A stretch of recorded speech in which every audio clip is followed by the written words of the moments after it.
Hi everyone, I'm recording this session. It's part of week 1, and it's going to be about the evolution of management theory so that you can really get a sense of how this fits in week 1 and how important understanding the evolution of these theories along with the theorists that have produced their contribution.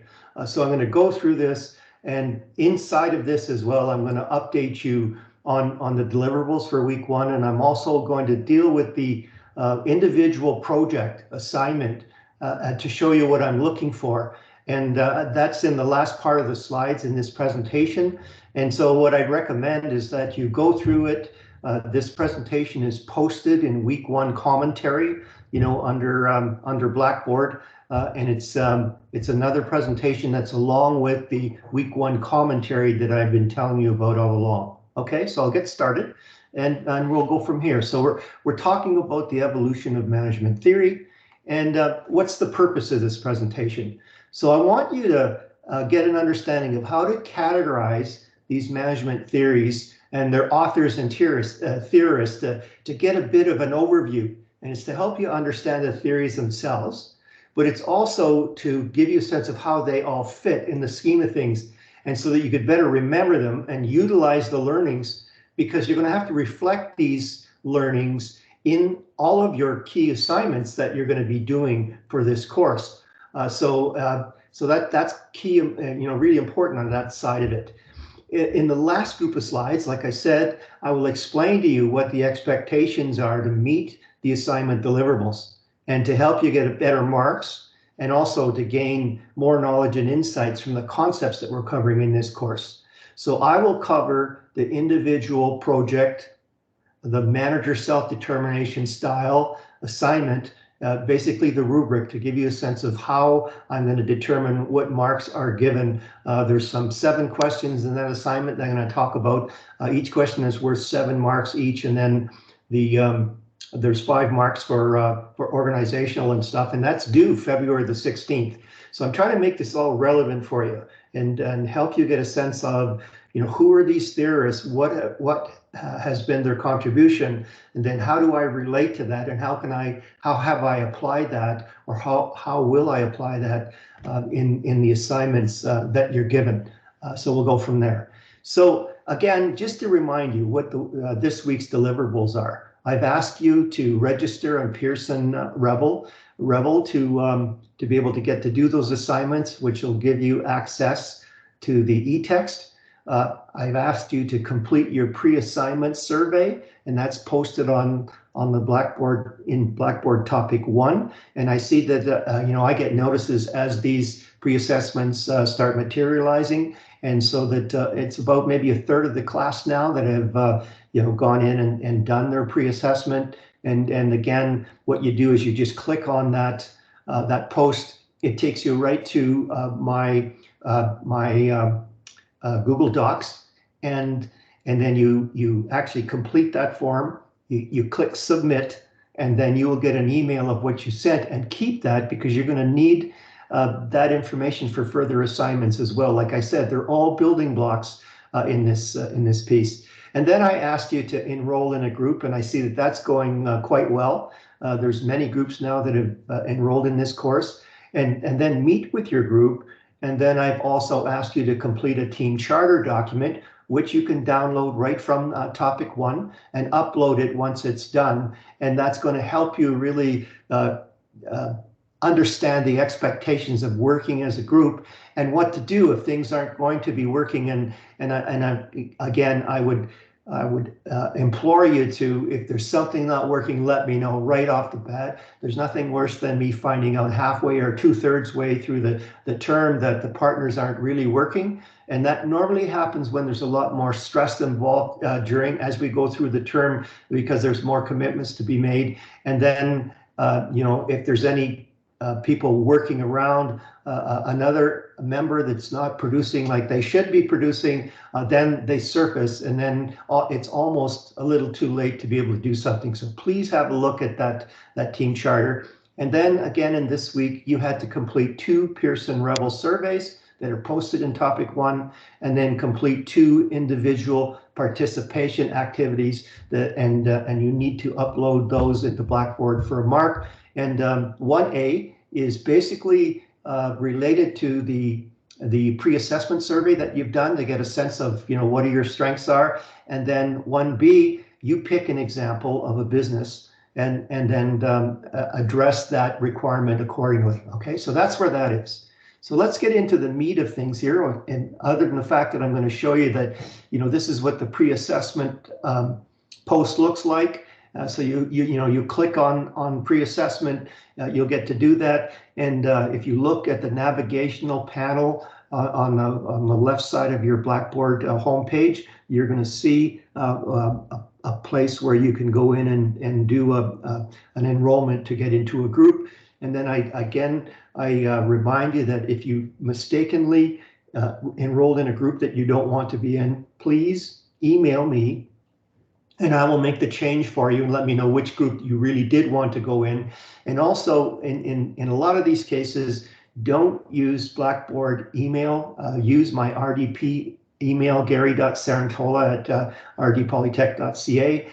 Because most of the time I'm working off my smartphone and I can help you a lot quicker and a lot better, especially if you tell me what stream that you're in. So you're in Z stream and for the online course, and then I know who you are, where you come from, and if you give me a little bit of context in terms of what it is that you want me to deal with, then I could probably serve you, as I'm waiting for my wife to come out of Sobeys and I'm in the parking lot in the vehicle. So it's those kind of things that I can, help me help you. And that's where that goes. Okay, so if you take a look at what the surveys you have to do in week 1, you'll see that they're posted and they have these little yellow symbols to them. So you go in, it takes you to Pearson Revel, you fill out the survey, you hit submit.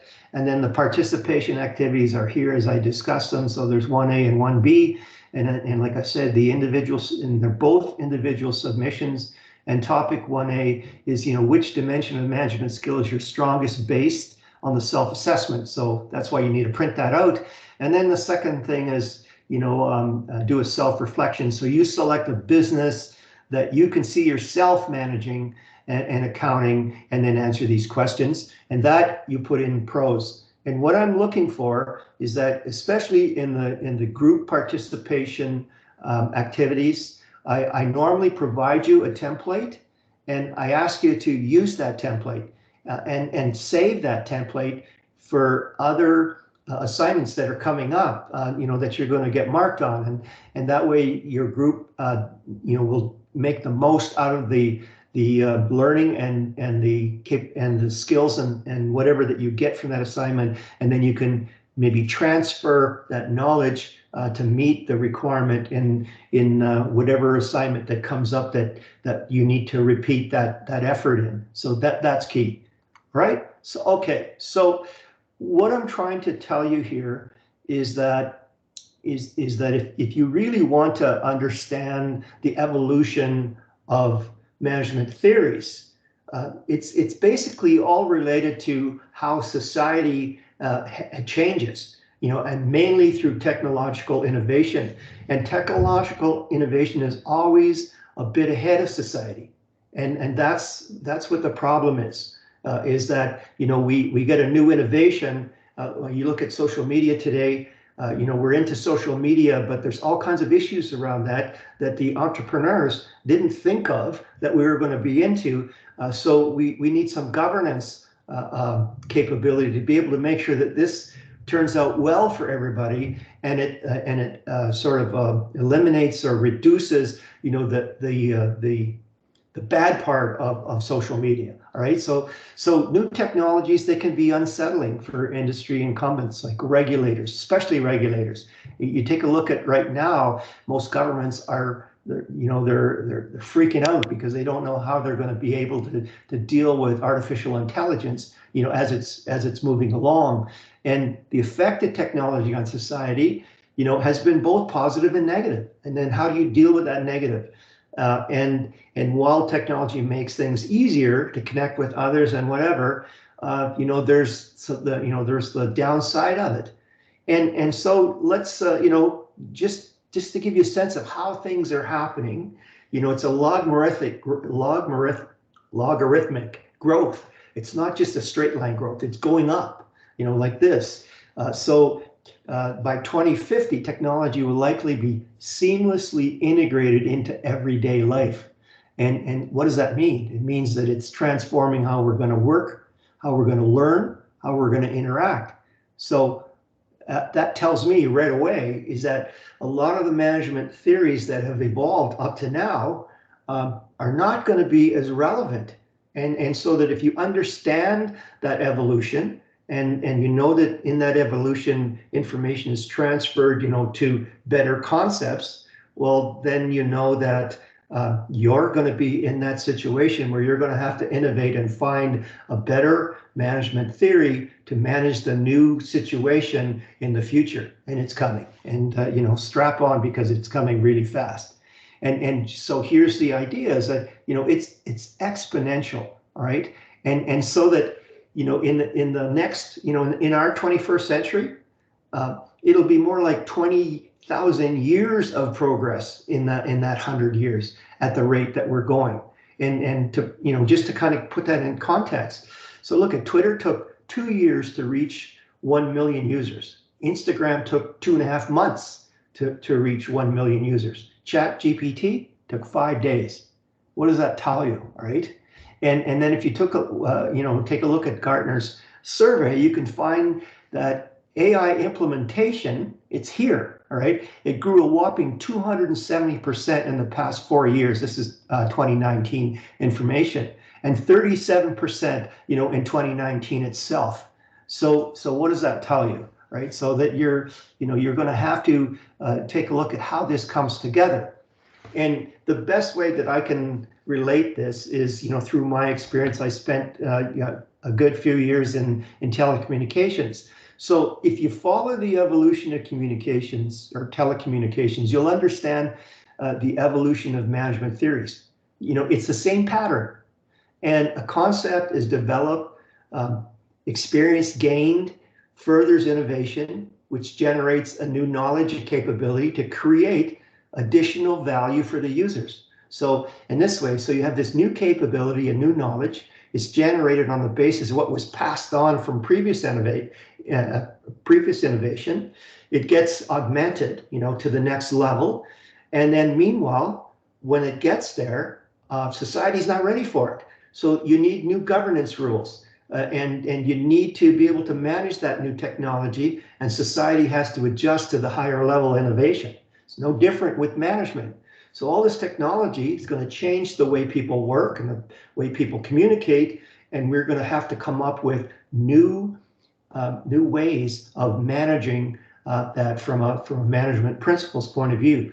So look at there's a slide down here that has a link to a quick video, and I'm not going to play it, but the history of telecommunications, it's the ultimate story of evolution, stretching back from 40,000 years. And you can see how this, goes from, an invention to more innovation, to some learning. It gets placed so that you can see that this knowledge and capability builds on itself as it goes through to be able to get us to where we are. So here's a video. If you have some time, have a look at it. It's just 3 minutes, but it'll really give you a sense of what's going on. Okay, so here's my here's my view of it. I'm not a business researcher, but through my experience, I built this little stair chart here to show you what's going on. So what we're aware of in today's world, or how we look at it, is that there's 3 eras of management schooling, so to speak, that we've gone through. And the early one was classical management school, and that's and we're going to break this down, and that's what this presentation is all about. Where there were scientific applications, administrative applications, and bureaucratic applications, and then they found out that, hey, things are going really well, we're scaling up, but now we really didn't address the human part of this, the people part of this. So this next wave, and neo means new classical, right? So it went from classical, old classical to new classical, and human relations and behavioral pieces started coming out, and then we're in the modern management school, and a lot of these things are still developing, and more components are coming in, and that's where you're coming in. So systems, contingency, organizational, humanism, management, science, those kind of things that are getting developed. So that's organizational humanism, so structures and that. So just take a look at this little progression that I kind of come up with just based on my experience to get to, so what's the point? Where are we heading? Well, we started, we were gatherers and hunters, and all of a sudden now we got agrarian, and then we got into food production, and lo and behold, urbanization came. So we needed to manage that. And then society evolved, and we got into the industrial age, and then all of a sudden we were thinking about how do we scale up? What's production look like? We need to really take a look at how more efficient and more effective that we need to do. And then quality started coming in, and we got into concepts like lean management. And then from the marketing side and the production of products and services, they became smart products. So we informationalized. And again, so if we informationalize, that means that we need to manage the work much differently. We need higher level technical workers and all those things. And then especially during the pandemic era, we really emphasized digitization and remote work. It came out of digitization, through the internet, and we're into crypto data, and we're into crypto currency, and we're into digital automation. In terms of how we went from, you'll see in that video if you look at it, from just the actual press to all of a sudden now we can go into a computer and get a digital form. I mean, that's amazing. And then what happened is that from a products and services point of view, we went to experientialize this, so people want more experiences. So we got into virtual reality and customization and integrated solutions, and there's no secret that globalization is just rampant. It's following that same logarithmic route that the evolution of technology is, and then we needed to start looking at it emphasized remote working and digitization and all those things. And now we're getting in, especially in the last 10 years, intelligize. So artificial intelligence is starting to come in. There's a lot more machine learning going on, redesign of work. So where do we go with this? Well, the next step is, take a look around you. We have climate issues in a big way in the last 2 years. 2023 was the hottest year on record. So we have to empathize, we have to really take a look at what are we doing as a society. So now it's not just efficiency and effectiveness, it's how do we take care of the planet? How do we take care of the people in terms of society? And then how do we deal with prosperity? And that's called triple bottom line. And I'm going to get into that triple bottom line as we go through this course. But that's the point, is that you can see that you really need to understand these three eras of management principles so that you'll be able to understand what you can do, because you'll get some knowledge transferred. Some concepts may still apply, but where we're going to be in 10 years, and you as management leaders, you're going to need those insights to be able to come up with better solutions, because there's no secret that we're going to be increasing, as we increase technology, complexity. And complexity puts a lot more layers of needing to be able to address the differences and of people working together and satisfying corporate goals and objectives. Okay, so from the management theory's point of view, not everybody, not every employee, and certainly not every group of employees within a company responds the same way. And so that the best managers, they can't just have one style of management. They need to have a variety of styles when dealing with different people. And if you take a look at globalization, it's diversifying all of the aspects of business. And so that we need to be diverse. We need to have the right style at the right time, and that's called situational. That's situational management, and that's becoming more and more important. And we're going to talk about situational management when we talk about Blanchard in the next few topics. So that can make modern management very challenging, and managers can use those theories and evolution of those theories to help them guide them through the process. So that's what the next generation of management theory should look like, is to address that complexity that's coming your way. Okay, so let's just go back to that graph that I showed you. So the three most commonly management theories used today are classical management theory, and they're mainly process related. And the next one, the neoclassical, they realize that process isn't just going to do that. We need to worry about the people working in those processes, and so that it's people oriented, and its behavioral management theory on human relations movement emphasizes understanding of human behavior at work for enhanced productivity and fulfillment. Right? Everybody wants to be happy, and how can you make employees happy, and when they are happy, they're going to do a lot better to help your customers. And what I'm going to be doing is talking about service profit chain at some point in time, where you invest in your employees, and because they're invested, they're more engaged and they're more prone to want to do a good job for customers, which translates back to customer loyalty, and customer loyalty is what you can take to the bank, because that's what grows your business. And then you can reinvest, from that additional growth of profits back into your employees. And that's the service profit chain that I'm going to talk to you about, soon. And then the third one is modern management theory. So it's everything. We're bringing it together now: people, process, and environment. And there's many approaches. So quantitative approach, systems approach, and I talk a lot about systems thinking in the next little while. Contingency approach. Well, if this happens, well, then you do this. If that happens, you do these things. Those kind of things. So that's what contingency approach is all about. And so that you can see that you can start categorizing some of these theorists.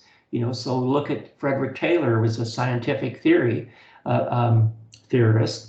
And then Henry Fayol was an administrative theorist, and then human relations, and so on and so forth. And we're going to talk about Douglas McGregor as we go along, and he brought in what they call the X and Y theory, and then from things like that. So here's this thing again, just to see where we're going. There's a classical management school that brought concepts, shared that information, and then so some of these people were students of these other people that developed these concepts, and then they built upon that, and then now we get into the modern management school. And I think there's another big piece coming up here, for you, in the next few years, based on what's going on. Okay, so this kind of just says it all over again. It's a review slide, but now we get into tying them in. And I think a good thing is that when you have to do these assignments, it's probably good to have this particular presentation beside you, so you can quickly go in and see, where they fit, and how you fit, and how you align with some of these theorists, because we're going to ask you for that. And I'm going to get into that when we get to the last few slides, when I talk about, the individual project assignment, right? So in classical school of management, there's the core idea as well: application of science to the practice of management, development of basic management functions, articulation of application of specific principles in management. So those are the core ideas, and we can see, that Frederick Taylor brought in these principles of scientific management. How does that apply to you? Where do you align with that? So what kind of manager will you be? Or what kind of manager do you think you could be right now, and where do you think you could be, say in 5 or 10 years from now? Max Weber had a lot to say about the bureaucratic approach to management in terms of having a formal hierarchical structure, command and control to make sure everything got done effectively and efficiently, managed by rules, those kind of things. So here's this sort of Reader's Digest of who's who in the zoo, and you can go through that. Henry Gantt, you can, in today's project management systems, you can guarantee yourself you're going to see a few Gantt charts, that came from way back in 1915 or so, and people are still using that to build bridges or build buildings or put manufacturing operations together, right? Or running a project of consulting. I mean, even in myself, I don't think I ever answered a request for proposal for consulting proposal without including a Gantt chart. All right, and then Charles Spalding, he came up with this 8 nuggets of wisdom, and he's not mentioned as much, but he's had an amazing contribution to the U.S. in terms of management theory. But yet, I think because of his background, he wasn't mentioned very much in the textbooks. Henry Fayol, you should know a lot about. He's going to come up again and again, and he basically coined the 4 functions of management. And we covered that in the first webinar, and so that's where where it's coming from. But here's the sort of bringing it together. So in classical school of management, there's the scientific component, the bureaucratic component, and the administrative component. And then you can see how this breaks down to what they are. So when you're doing your assignment, on your individual project, you can see where, how do you map up as a person based on some of these areas or surveys that you've taken, and you know who you are, and then where do you align, and then how could you use those concepts? Because this particular assignment of the individual project, it will be a culmination of what you've experienced from topic 1 all the way to topic 5. So you'll have done many of the Rebel surveys, you'll have done the participative activities, and that all should contribute to your assignment in terms of insights that you're going to bring to the deliverables that we're going to request. Okay, so what are some of the criticisms of classical school of management? Well, no one is entirely driven by economic motivations, right? And that's why I'm going to talk about, triple bottom line, in future here, about it's all about people, planet, and prosperity. Okay, and so the people side, it's not just the people working or the people that are investing, it's society, and then the planet, I guess, is all the environmental aspects, and we know that climate control is right here. Like I'm sitting in my office and it's minus 33 outside, and that normally doesn't happen in Alberta. It does get cold here, but not this cold and not for this duration. So already there's things here that we need to talk about. All right. So people's choices and behaviors are dictated by other factors. So there's social needs. So that's the people side of triple bottom line, security and self-esteem. And there's no such thing as the best way to do a job. And so that we're going to, and based on where the technology is going and the complexity that you're going to have to deal with, that's, there's not enough in this classical school of management that's going to help you in the future. There are some things, and that you can build from these ideas, but understand that, you're going to have to innovate like everyone else. So then we get into the neoclassical school of management. There's a lot to be said around that. And what are the core concepts? Well, the focus shifted to human side of organizations and the best way to motivate, structure, and support employees, the need for workers to find this intrinsic value in their jobs, meaning, how do I feel fulfilled when I'm doing my job? And in a lot of cases, it's, well, you know what, just tell me what I have to do and leave me alone and let me get into it, and don't tell me exactly what I have to do, because then, that will kind of, put boundaries on my innovative concepts. And then what are the positive impact of social relationships on worker productivity, working as a high performance team. How can you get that going and produce a lot more than if you just told people what to do? So that's why this piece came in. I want you to bring your attention to this Hawthorne effect, because this was a key piece that really shaped the neoclassical school of management. And Mary Parker Follett is a key player, and it's really important to be able to understand what she did, what she accomplished, and how perhaps you relate to the theories that she developed and contributed, to this movement or era. Okay, and then this one, Abraham Maslow is just so well known. It's so well thought of in terms of the usefulness and the breadth of where it goes. So understand what Abraham Maslow's theory is all about in terms of this hierarchy of needs, because it's used everywhere. And at some point in time, I'll talk about how core values are tied into those levels in that hierarchy as well, and how that makes a difference on how you relate to people based on where they are on their core value set. So that's key. So they're into behavioral theory of management, fulfilling of emotional needs of workers and employee satisfaction and working conditions, and and then how workers are intrinsically inside fulfilled and motivated to be able to align themselves with the work, with the work of the goal works of the organization. And just to remind you of one concept that I never forgot about, it's an FM station. It's called WIIFM. WIIFM.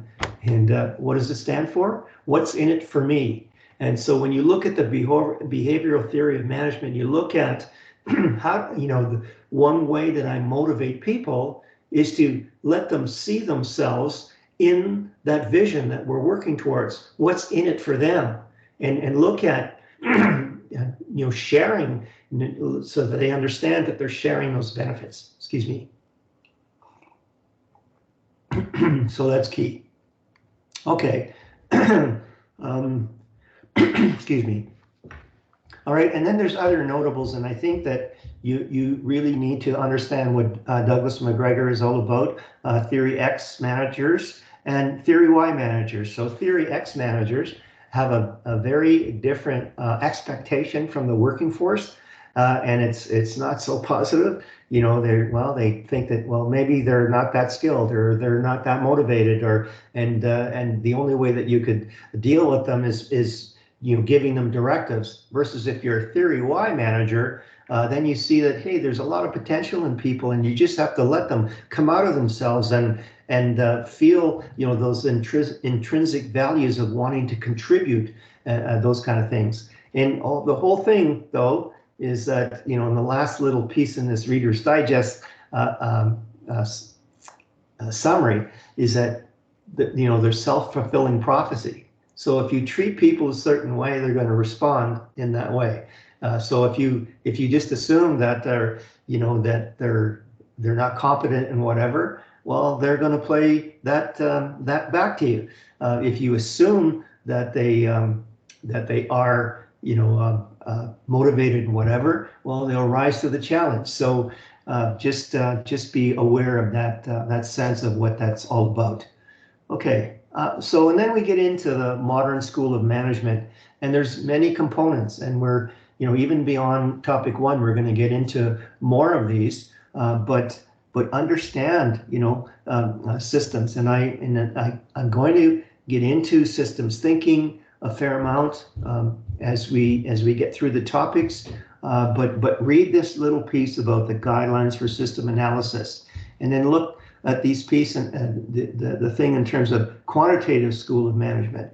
And if you take a look at the sort of the MBA crowd that came out of Harvard and the different business schools in the U.S. and some in Canada, they were really big on the nuts and bolts on the quantitative side, and it's not everything. and there was some downside to that because they didn't look at the other aspects of just knowing the business. They just thought if they run through the financials and then they can figure out if this is a successful company or not. So there's some drawbacks as well. So you got to take that with a grain of salt. But they look at systems management theory and management information systems, and again, we're into the era of enterprise resource planning, and those are integrative systems of software that give you a view, a real-time view of what's going on in the organization, and everything is tied together through a one main unified database so that there's no data corruption. So there's all these things that are coming into a place where it makes management a lot more effective, and then understanding where that goes is a great is a great advantage for you as you find new skills and capabilities and templates and formulas to be able to be more successful in managing as you go forward into your career, right? So again, you look at the management system itself in terms of input, process, and output. We're going to talk a lot about business process and how that's used, and we're going to talk a little bit about contingency as well, as we have a few theorists that we're going to talk about. You can see that this guy here, Henry Mintzberg, well, he's into a few of our things that we're going to cover, and he's in McGill University. He's in his late 70s, still publishing, still doing great stuff. But his theory is founded around the idea that managers are involved in 10 roles, and they're divided into 3 main clusters: interpersonal, so there's the people side; informational, there's the system side; and then decisional, so there's the the operational side. So he's a really cool guy, and not only that, he's bilingual, and also he's a guru in strategic planning and really well thought of in terms of how to do strategic planning. Just that just so you know about that piece. And then Rosemary Stewart again is new and has a lot of things to offer, and she's in topic 1 as well that you're going to look at. And here's a little more about defining the organization, which is part of the modern school of management. You're really looking at what's situational. This is more and more apt in today's world because of the environment really changes the conditions of managing, and so that you need different styles, you need different approaches, you need different technology to be able to manage differently, to be able to really look at real-time system performance and do something about it, because you're setting up performance criteria and being organized accordingly, right? And again, we're going to talk about form follows function. What that means is you find out what and why you're doing something before you decide how you're going to organize. And that's really key. And I've been in organizations where there'd be an issue at one point in time, and the senior manager would say, oh, well, it's just because we need to organize differently, and not really looking at what functions are doing what and why are they performing or why are they not performing, getting down to the root cause. And then once you know how to deal with those functions, dealing with the root causes, then you change the organization in terms of form to be able to deal with that. So we're going to get into that as well. Okay, so here's a little more about challenges with contingency approach. Looking at contingency means if this happens, what happens? So we get into organizational situations as they actually exist, choosing management tactics best suited to those situations, completely implementing those tasks. There's a renowned consulting firm that published a paper about that new managers should at least have 3 different styles that they could go to, and they coined about 5 different styles, and I'll get that information to you at some point in time.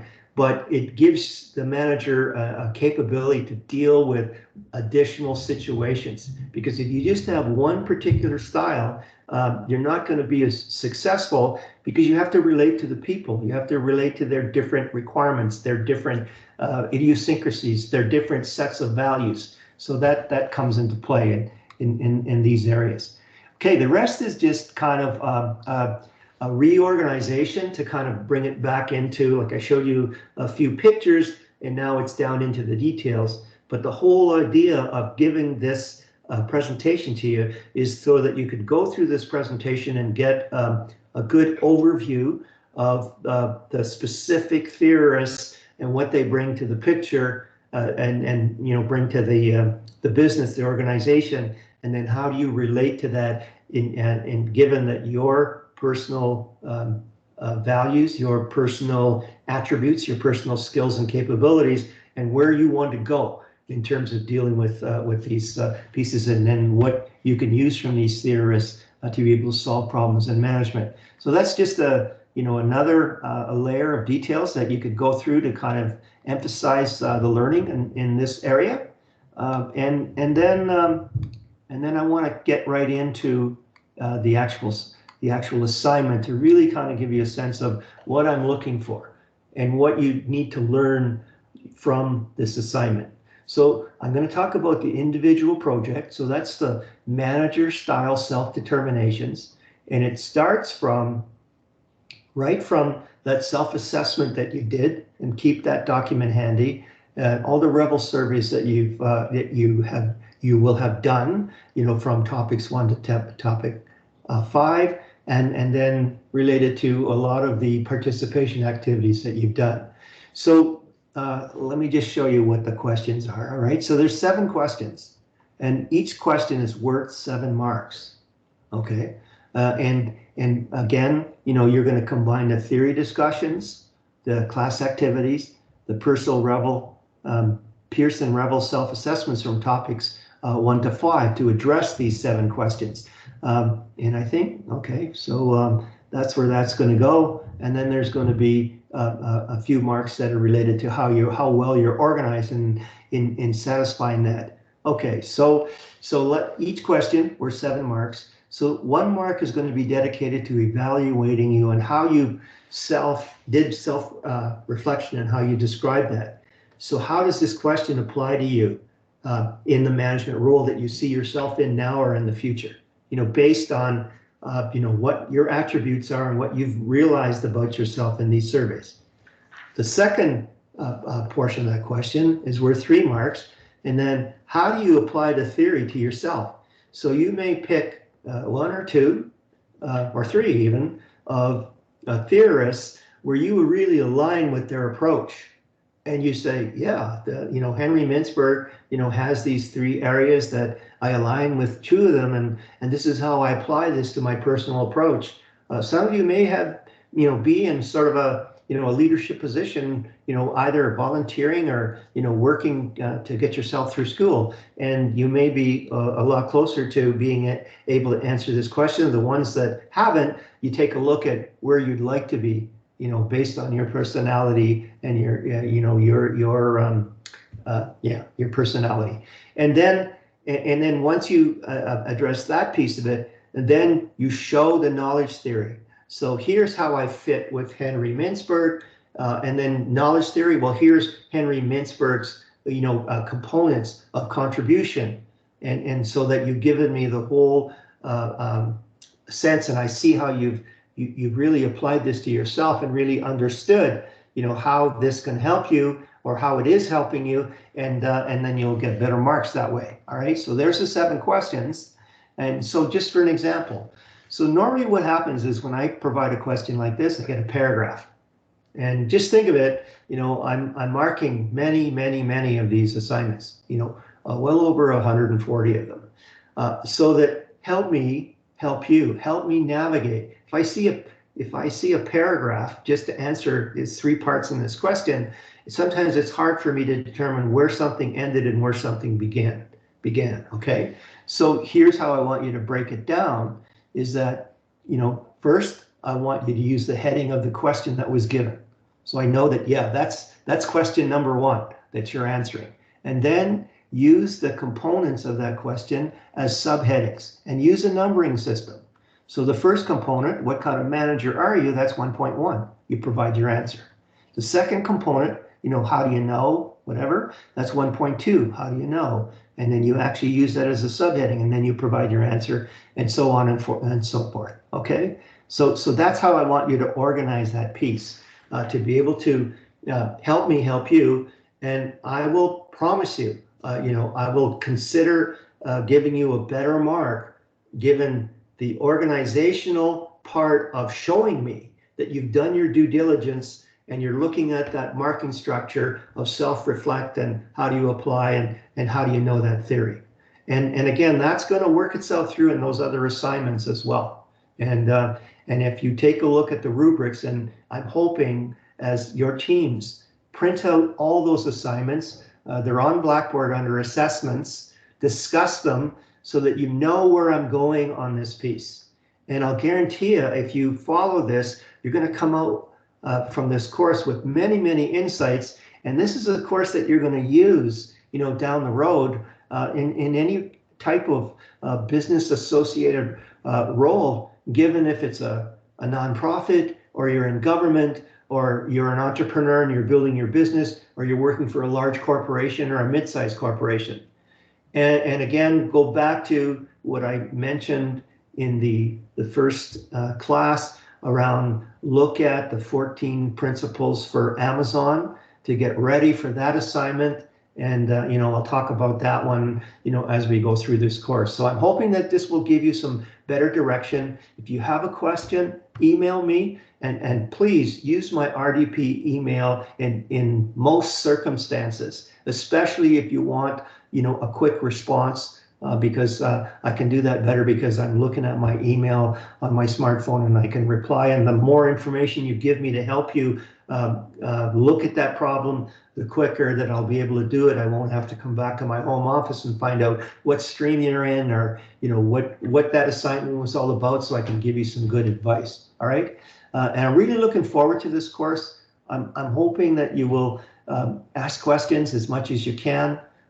Email me questions. I will, publish the answers on Blackboard. Your question, you'll be anonymous on the question. I really appreciate that, and it'll add a lot of richness to the class, and I'm hoping we can do that. Okay. All right. So that's the presentation. Have a good view of it, and we'll go from there. Thank you.